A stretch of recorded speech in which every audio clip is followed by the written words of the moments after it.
Good afternoon সবাইকে। World stroke day 29 October. প্রত্যেক বছরই 29 অক্টোবর ওয়ার্ল্ড স্ট্রোক ডে পালন করা হয়। ওয়ার্ল্ড স্ট্রোক ডে পালন করার মূল কারণ হচ্ছে মানুষকে এই স্ট্রোক ডিজিজটা সম্পর্কে সচেতন করা এবং এই স্ট্রোকটা সম্বন্ধে মানুষকে জানানো স্ট্রোক কি এবং কিভাবে আমরা এই স্ট্রোকটা প্রতিরোধ করতে পারি।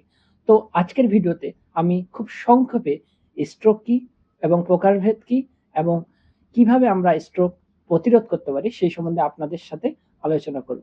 প্রথমে বলছি, স্ট্রোক হচ্ছে এমন একটি অবস্থা যা মস্তিষ্কে রক্ত চলাচল বন্ধ হয়ে যায় বা ফেটে যায়, ফলে মস্তিষ্কে কোষ নষ্ট হয়ে যায়। মানে আমাদের ব্রেনেরও তো খাবার দরকার, সেই ব্রেনের খাবার রক্তনালীর মাধ্যমে আসে, সেটা রক্তনালীটা কোনো কারণে ব্লকেজ হয়ে যেতে পারে বা ফেটে যেতে পারে, হিমোরেজ হতে পারে।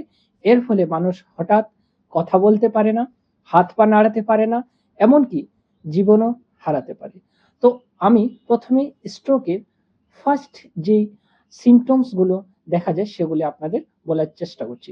প্রথমে আমরা FAST দিয়ে মনে রাখবো। এফ মানে হচ্ছে ফেস ড্রপিং হবে, মুখ বেঁকে যায়। তাছাড়া আর্ম উইকনেস হবে, মানে হাত দুর্বল হয়ে যেতে পারে।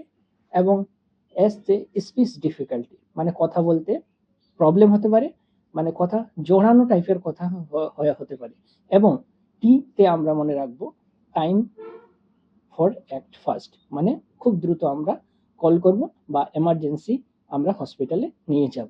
স্ট্রোক টু টাইপস, একটা হচ্ছে ইসচেমিক স্ট্রোক আর একটা হচ্ছে হিমোরেজিক স্ট্রোক। ইসচেমিক স্ট্রোক হচ্ছে যদি কোনো কারণে রক্তনালী জমাট বেঁধে যায়, রক্ত চলাচল বন্ধ হয়ে যায়, তাহলে আমরা বলবো ইসচেমিক স্ট্রোক। হিমোরেজিক স্ট্রোক হচ্ছে কোনো কারণে যদি রক্তনালীটা ফেটে যায়, ব্লাড যদি বাইরে বেরিয়ে আসে, সেটা বলবো হিমোরেজিক স্ট্রোক। তাহলে আমরা এই স্ট্রোক কিভাবে প্রতিরোধ করতে পারি, তাই আজকের দিনে আমরা সবাই অঙ্গীকারবদ্ধ হব যে আমরা নিয়মিত ব্লাড প্রেশার চেক করব, ব্লাড প্রেশার নিয়ন্ত্রণে রাখবো। এবং সব থেকে ইম্পর্টেন্ট ফ্যাক্টর যেটা এখন আমাদের জেনারেশনে হচ্ছে, সেটা হচ্ছে স্মোকিং। আমরা অবশ্যই ধূমপান বন্ধ করব এবং স্বাস্থ্যকর খাবার খাবো এবং ডেইলি এক্সারসাইজ করব।